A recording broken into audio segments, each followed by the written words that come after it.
All right. Well, hello, everyone. Welcome. Thanks for joining this session on factory farming, its impact, and the actions we need to take. So this session is part of Bellevue College's Earth Week, where we're exploring topics around the theme of climate voices, sharing, listening, and taking action together. So my name is Alyssa Gordon. I am from the Bellevue College Office of Sustainability, and today is the last full day of our Earth Week celebration, but it's actually Earth Day today, which is really exciting. We still have a few events left after this session. We have a tour with our grounds crew to show off all their sustainability initiatives on campus, and there is a bike ride with the Wellness Center as well. So I'll post the link in the chat to our schedule and our website if you want to check that out. I know we're all Zoom pros by now, but I just wanted to go over a few details. Sorry about that. So all participants are muted upon joining. So just, try to stay muted if possible throughout the presentation, unless you're prompted by the speaker or myself. Feel free to keep your camera on, as it does make for a little bit more of an engaging session for everyone, but that's totally up to you, whatever you're comfortable with.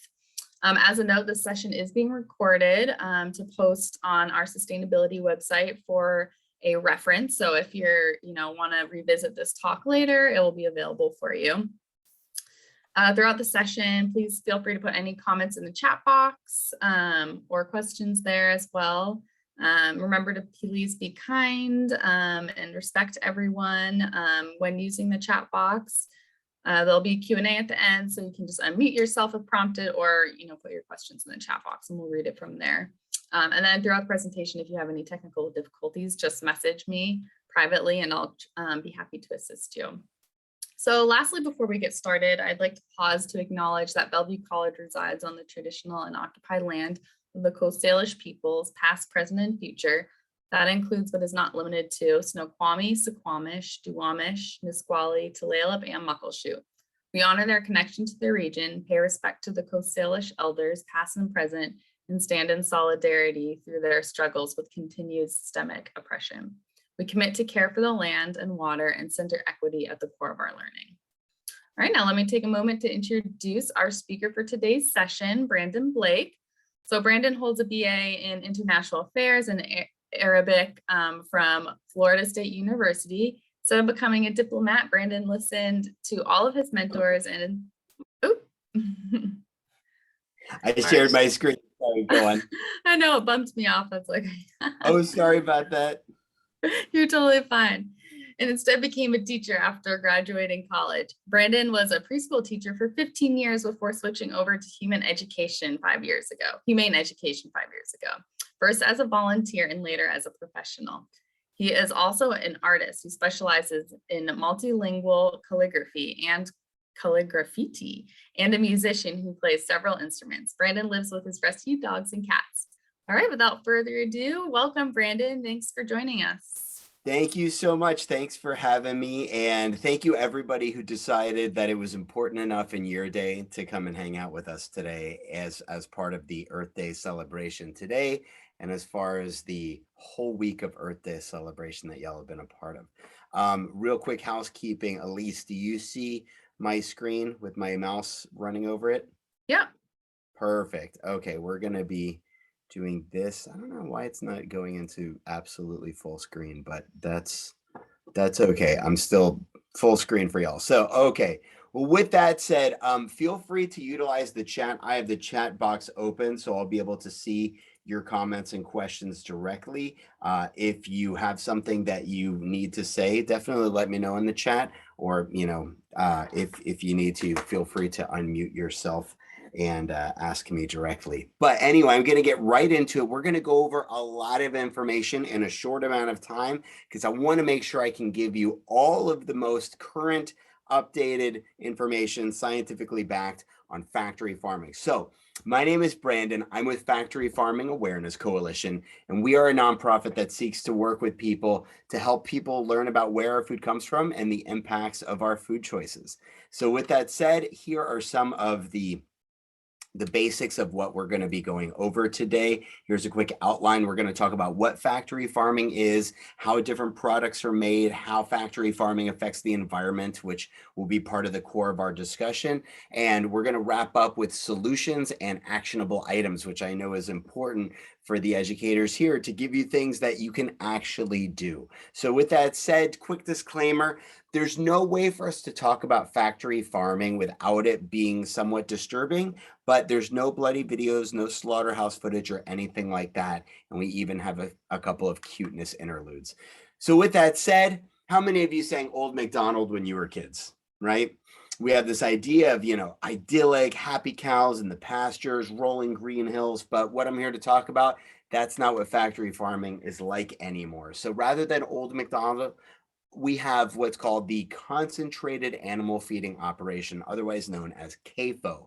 And this is the practice of keeping thousands of animals in confinement, oftentimes for their whole lives. This is done to produce the most amount of product for the most amount of profit in the least amount of time. So I want to hear your guesses. Throw them in the chat. How many animals are bred and killed for food every year in the United States? This is just in the US. Let me know in the chat. How many animals do you think are killed every year just in the United States?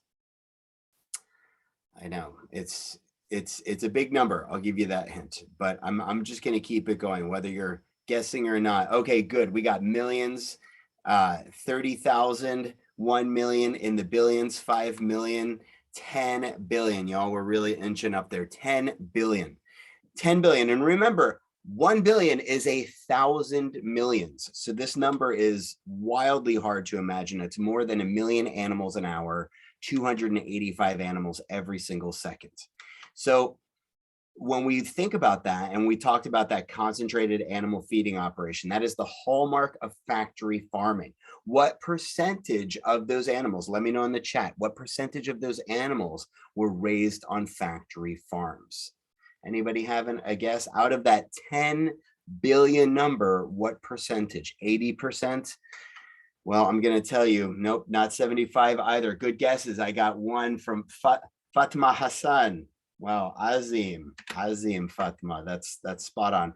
I wish it was wrong though. I wish it was not. So it's 30 animals for every person in the US per year. Becca, I think that's about what it works out to. Yeah. So 99%. That means that 99 out of 100 meals we eat when we eat meat, dairy, and eggs are coming from factory farms. That's no matter if it's from the grocery store or from a restaurant. So let's talk about some standard practice.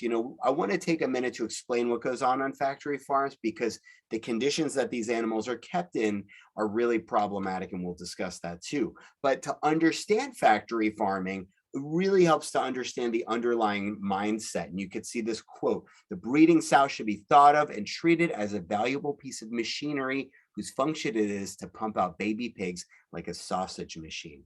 I know some of us maybe don't consume pigs, haram, but in America, we consume a lot of pigs. So it's one of the animals that is being bred and raised for food a lot here. So this mindset allows for farmers to treat animals in ways that we would never dream of treating our dogs and cats. And again, this is the hallmark of factory farming: intensive confinement. So what about, and look, here's what I'll say. I could totally get into detail about how the animals are treated, how their lives are. We have a short amount of time. I want to focus on the environment, and I want to focus on solutions in the short time that we have. But feel free to do your own research about how intensive confinement is actually treating animals and what's happening to the animals that are trapped in factory farms. So what about all the products that we see with special labels like organic and free range? Well, this is a picture from a cage-free egg farm, and you can see they have access to a door way on the other end, but most of these chickens will never make it there. So again, these are being sold to us as happy cage-free hens, but you can see the overcrowding is still real. So we've reached our first cuteness interlude. Take a deep breath. Process the information, and ask me any questions you have in the chat. This is going to be a lot of information, and we're unpacking a ton of stuff.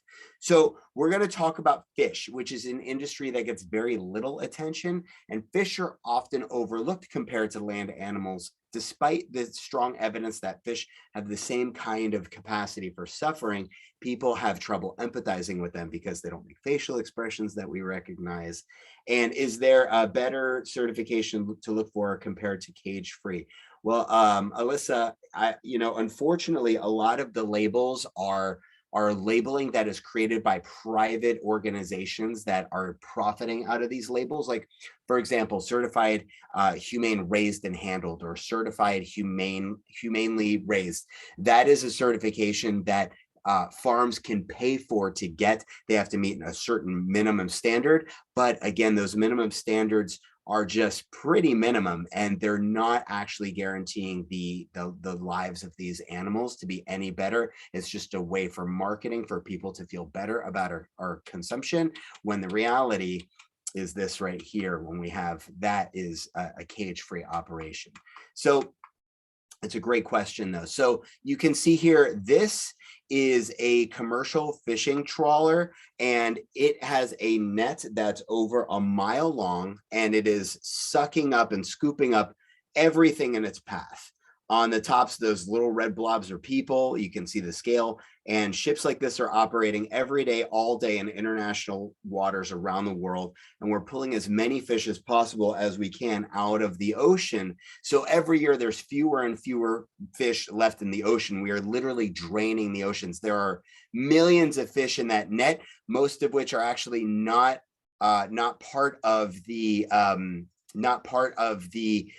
catch that they intended to, and they'll be thrown back as bycatch. So 46% of all of the waste in the ocean is actually fishing nets that have been discarded. So when we think about plastic in the ocean, fishing nets are the largest contributor to that. So, we think about straws and ways to keep plastic out of the ocean, but fishing nets are the main cause. So because we're so rapidly destroying the oceans because of fishing, we're turning to aquaculture, or fish farming, which is basically factory farming in the water. So you can see here, there's giant nets and pens, and there are tens of thousands of fish in them, not native to the ecosystem. And there's large concentrations of manure that are washing out into the local ecosystem. These fish are fed antibiotics, and so that's leaking into the local ecosystem as well. In the US, most seafood is imported from fish farms in Southeast Asia, and this is driving deforestation in mangroves, which are incredible trees that grow in coastal waters. And mangrove forests absorb more CO2 than rainforests. Most people don't ever realize that mangroves sequester more CO2 than the rainforest, but they're being cut down in order to clear land and space for shrimp farms to sell shrimp to the United States. The United States is the #1 consumer of shrimp. So this is largely being driven by American consumption habits. So another cuteness interlude with my pufferfish friend, and feel free again to utilize that chat for any questions or comments that you have. So now that we understand what factory farming entails, we're going to talk more about the environmental impact. So animal agriculture is one of the single most destructive industries on the planet. But, when we go from old McDonald to this, how did we get here? Let's walk through it. So remember that 10 billion number. There's 10 billion animals bred and killed every year in the United States, just in the US for food. So that's what it takes roughly to feed 340 million Americans meat, dairy, and eggs every single day. So this number is largely from the sheer number of animals, living, breathing, eating, pooping animals. So all of those 10 billion animals require a lot of food, and you can see that they are eating primarily a ton of corn and soy. And I know some of us have heard like monocropping, the idea of like having one crop taking over thousands and thousands of acres as far as the eye can see. While monocropping is problematic environmentally, we need to remember that the majority of crops grown worldwide are grown directly to feed animals. So 83% of farmland in the world produces only 18% of the calories we consume. Let me repeat that. 83% of the farmland worldwide produces only 18% of the calories we consume. Why? Well, because most of the food we grow is fed to animals, and animals are a really inefficient source of food. So if you think about it, for every 100 calories of cow, we only get 3 calories of meat when we eat her.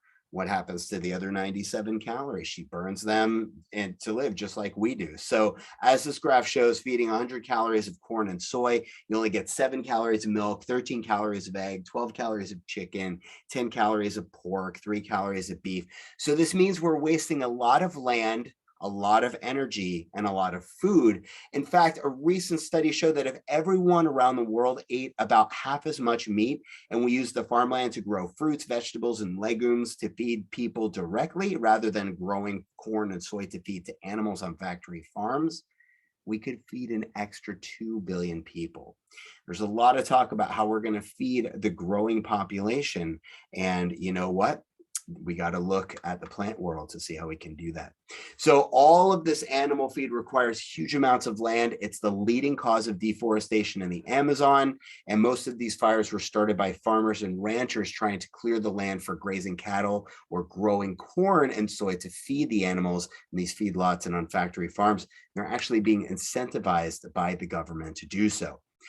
Our taste for meat is wreaking havoc with the ecosystems and wildlife. In fact, in the last 40 years, Earth has lost half of its wildlife as habitat has been destroyed to make grazing land for free-range cattle and crops for feeding animals. So wild animals now only make up 4% of all the mammals on Earth, and 1/3 of us are humans and 2/3 are livestock. That means most of the biomass on this Earth is now cows, chickens, pigs, things like that. Becca asks, are they grown to feed animals? Because most of what animals eat is an edible byproduct. I've seen this statistic about how much animals eat crops, but it's never stated if it's grown for purpose to feed animals or if they're grown for human food or byproducts that's fed to animals. You know, there is a lot of, that's a very interesting point because there's a lot of information going around back and forth. And it's not the byproduct. It's that 70% of all of the food grown, the grains grown worldwide are grown directly to feed animals.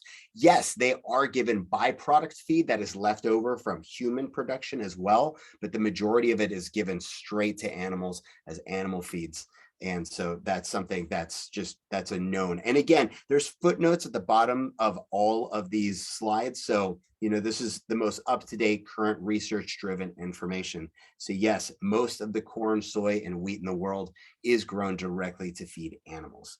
So with that said, we think that maybe switching to grass-fed beef is an environmentally friendly option, but unfortunately, a lot of studies have shown this isn't true. In order to produce the same quantity of beef as the present-day system, we'd have to shift the national cattle herd from 77 to 100 million cattle, but the current pasture land only can support 27% of current beef supply. So only reduction in beef consumption can guarantee the environmental safety of the US food systems.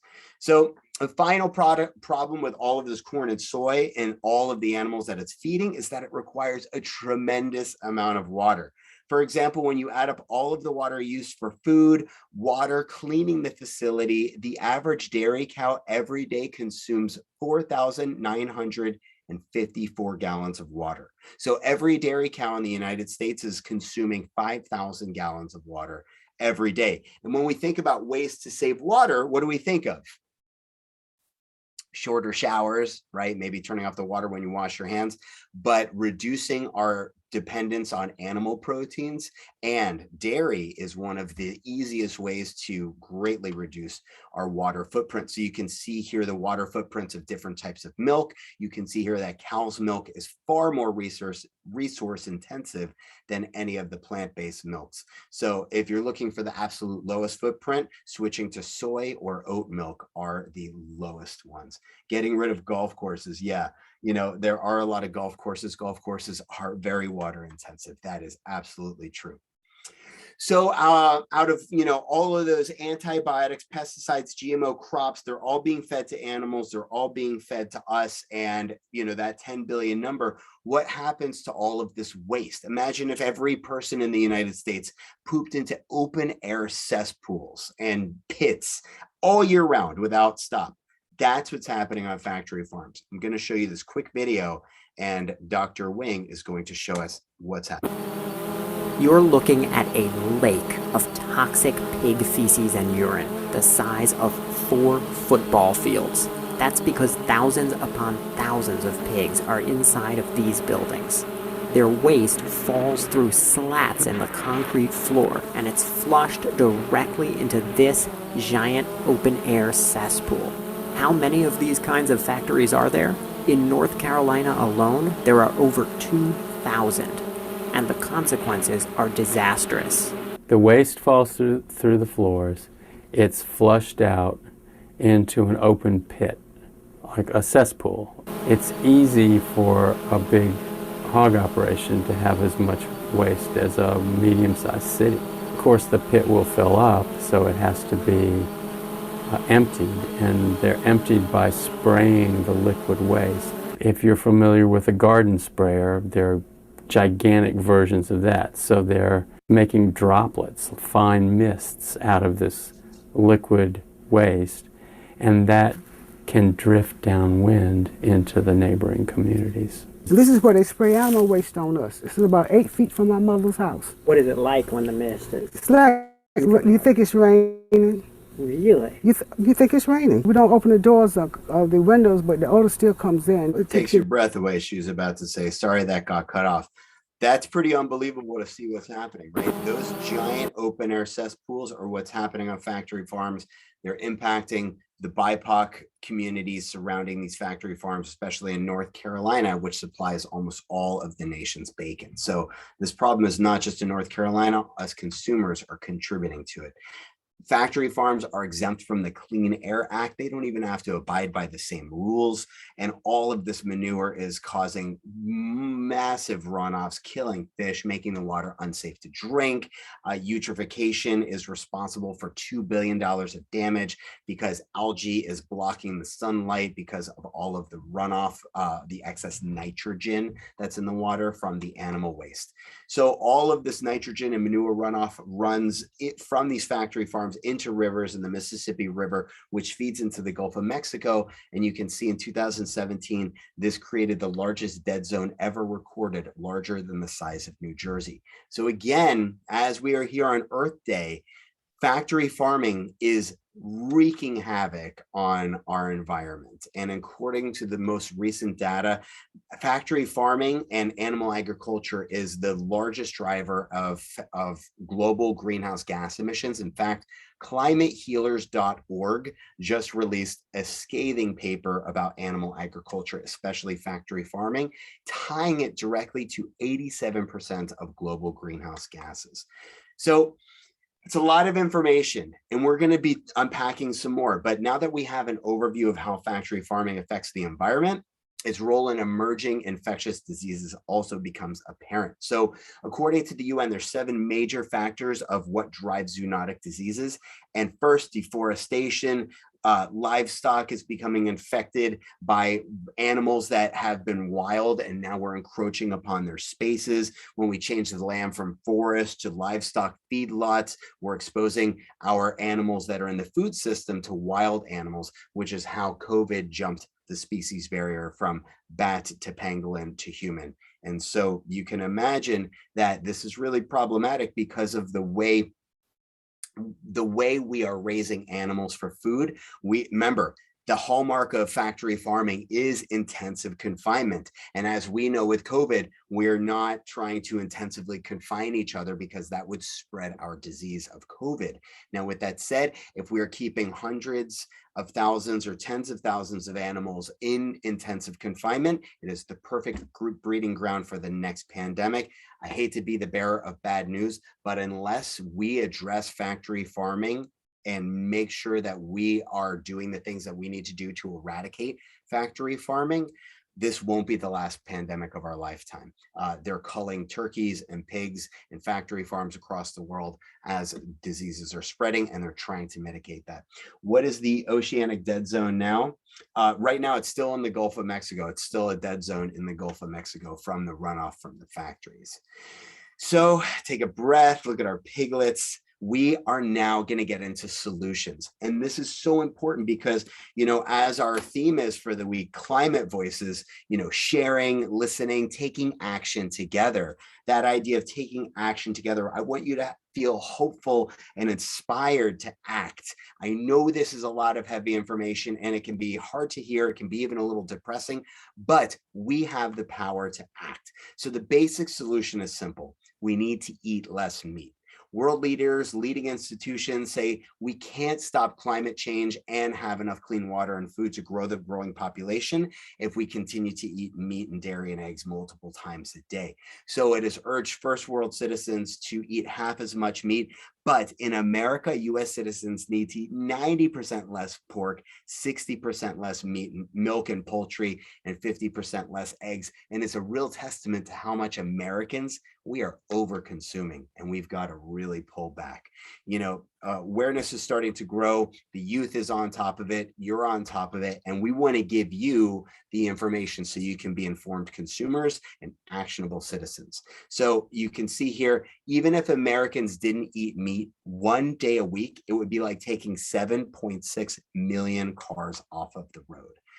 So let's talk about price, taste, and convenience. There's so many products that you can get, even at Target, Walmart, grocery outlet. You can see these are all products that replace their animal-based counterparts. Some people have said, oh, what about Beyond Meat? It's all chemical and synthetic. Well, it's actually not chemical or it's synthetic. Yes, it was developed by food scientists, but you know what? Most of our food has been developed by food scientists. So it's not a plant-based thing. It's that when you look at the back of one of those packages, you'll be able to see, you know, longer names of things like methyl cellulose, and people are like, oh, I don't know what that is. But methyl cellulose is actually just the cell wall of plant membranes, and it helps give structure to the burger. So actually, the burgers are all plant-based, and they're made of plants and sometimes just broken down bits of plants as well. But and if we want to avoid synthetic and chemical stuff, animal products, again, are pumped full of GMO ingredients of the feed. They're full of antibiotics. They're full of drugs, growth hormones, and things like that. So there's tons of different easy foods that we can make in every culture: Middle Eastern, Mexico, Thai, Indian, Vietnamese, Eritrean, Ethiopian, Somalian, Kenyan, Indonesian. It doesn't matter where your food is from. There's plant-based options for everything. So how do we start making small changes? You can see here, it's not 100% or nothing. You know, you can think that most people don't really do this overnight, and it's true. Most people don't do it overnight. Small things, portion-based things, reduction-based, routine-based. You can even reduce foods based on their environmental impact as we learn about them. So there's other things you can do. There's Friends of the Earth working on legislation and policy. You can sign petitions. You can encourage companies to adapt and adopt animal welfare policies. And you can see Susan is asking, a lot of meatless options are soy-based. And, you know, hypothyroidism is one of the things that people need to stay away from soy. Is there other products? Absolutely. There's tons of products that are moving away from soy. You can even try some meat alternatives that are made from vital wheat gluten, which is made from wheat, and it was developed by Buddhist monks in China like 5,000 years ago. It's really good, but there's other plant-based options as well that don't involve soy at all. So great question. So I want you to know that we have a student advocate program for college interns.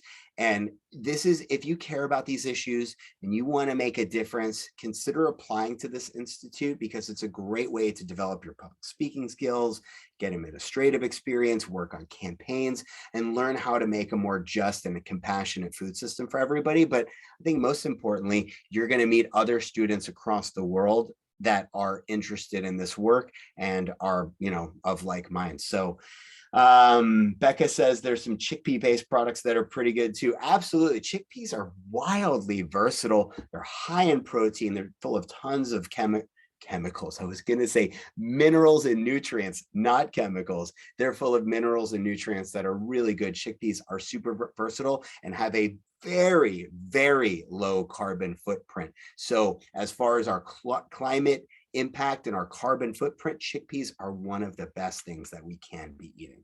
So check out this short video on the Advocacy Institute. And it's not playing my video for some reason, but that's okay. It was basically just saying, if you want to act, get involved with the Institute. So this part right here, I'm going to take, corn mushroom products. Corn is a great product line. Corn was making stuff with eggs and dairy for a little while, but they heard consumers and they said, we're going to shift all of our products to be entirely plant-based. And that's because consumers like us say, we don't want eggs in our products. We don't want milk in our products. We want them to be plant-based. And they heard the consumer demand, and corn is making some good stuff. So I want you to pull out your phones or your computers, whatever you're on, scan the QR code, or you can type in that long, ridiculous web address at the bottom. But these exit questions are actually really important to us as an organization. It's actually how we continue to receive funding from other organizations that are funding us and other organizations doing this climate healing work that we are engaged in. So it's short. It's going to ask you just like a very small handful of questions. It won't take you any more than 4 minutes. And this, can I put the link in the chat? Yeah, let me see if I can do that. Hang on, I've never done that. Give me 1 second. I think I need to get out of presenter mode to do that. And let's see, here we go. Okay, great question though. I will do this. Let me copy it, put it right here in the chat. Okay, there you go. There's your form. And I'm going to present again. Great. And let's see here. Remove this. This won't go out of my way.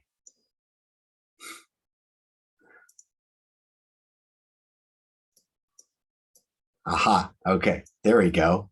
So this is where you scan this QR code. Take about, yeah, no problem. I'm happy to help, Ming Zhang. So this is where you are just going to take a few minutes, fill out these questions. Again, helps us with our funding.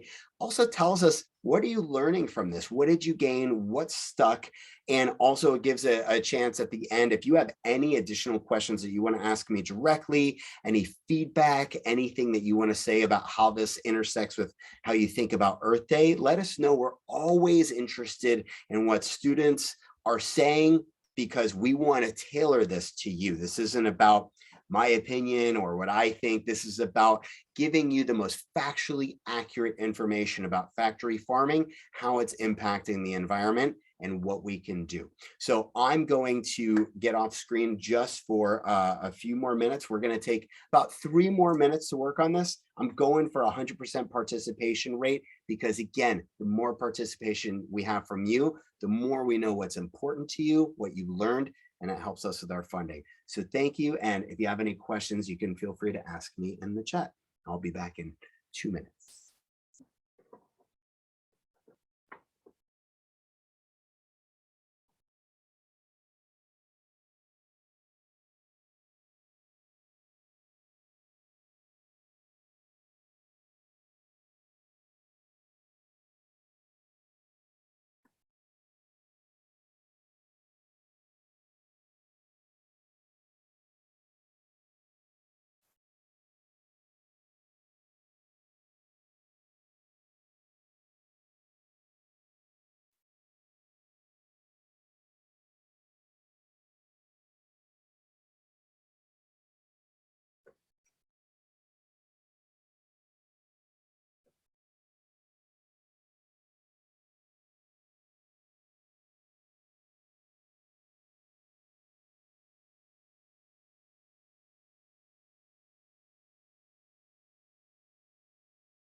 Take another minute or two.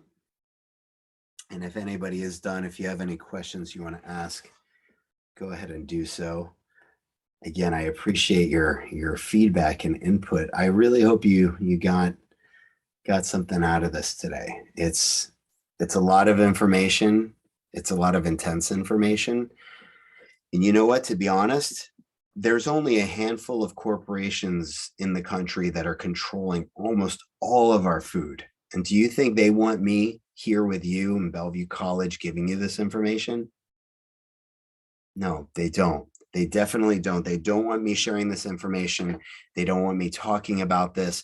There is a reason why factory farming is so secretive, is so off of the grid. There's even laws in place that prevent you from being able to go into a factory farm and filming. You would be arrested just by filming footage showing people where their food comes from and how their food is made.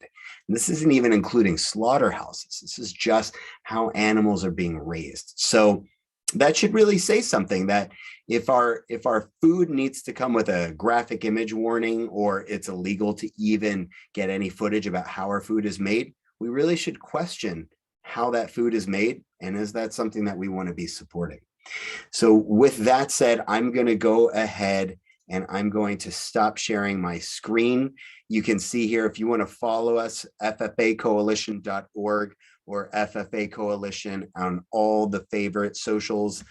We've got a really fun TikTok account that somebody much more qualified than me to run a TikTok account does.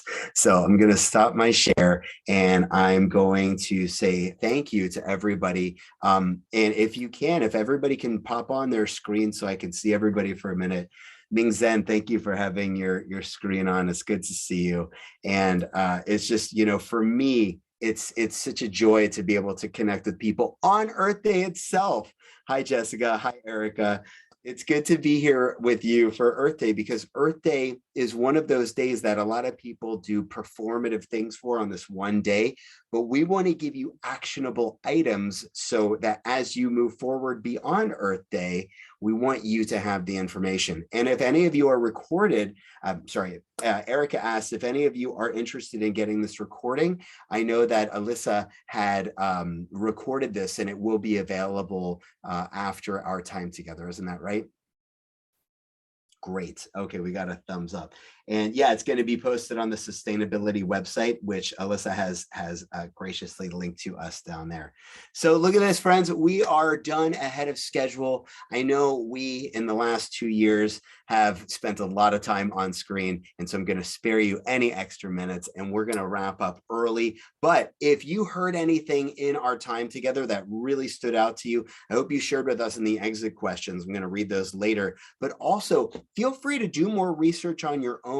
Dig in, find out what's important to you, see how they intersect with our own food choices, and never underestimate the power of your consumer dollar, right? Like, we vote with our dollars. Do you think corporations like KFC, McDonald's, Burger King, Taco Bell, do you think any of those giant billion-dollar food corporations would have introduced plant-based options if consumers like us weren't demanding them?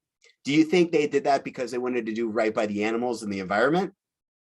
No, they're following the money. So the more we divest from industries that are destroying the planet and we don't want to support anymore, and the more we invest in industries and companies that are doing things to be healthful for the environment, that's where our dollars really shine. So with that said, I want to thank you from the bottom of my heart. Happy Earth Day today and every day. And thanks for hopping on screen. Thanks for being here with me today. And I wish you all a great time ahead. Feel free to email me if you have any questions, comments, or you just want to talk about this more. The Advocacy Institute is here for you. So thank you. And I'm going to pass it back to Alyssa. Thank you. Awesome. Thank you so much, Brandon, for spending time with us today for this great informative session. It was really eye-opening, to say the least. So I hope everyone, after the session, feels empowered to take action, and you all learn something new. And then we'll use that new knowledge to engage in meaningful conversations with your friends or family or colleagues, neighbors, anybody that you run into. So thanks everyone for joining. And yeah, go out and celebrate Earth Day today. And like Brandon said, not just today, but every day. So thanks all for joining. Appreciate it. Thanks, everybody. I see your thanks in the chats. Much appreciated to you. Have a great day and happy Earth Day. Bye, everybody. Bye, everyone.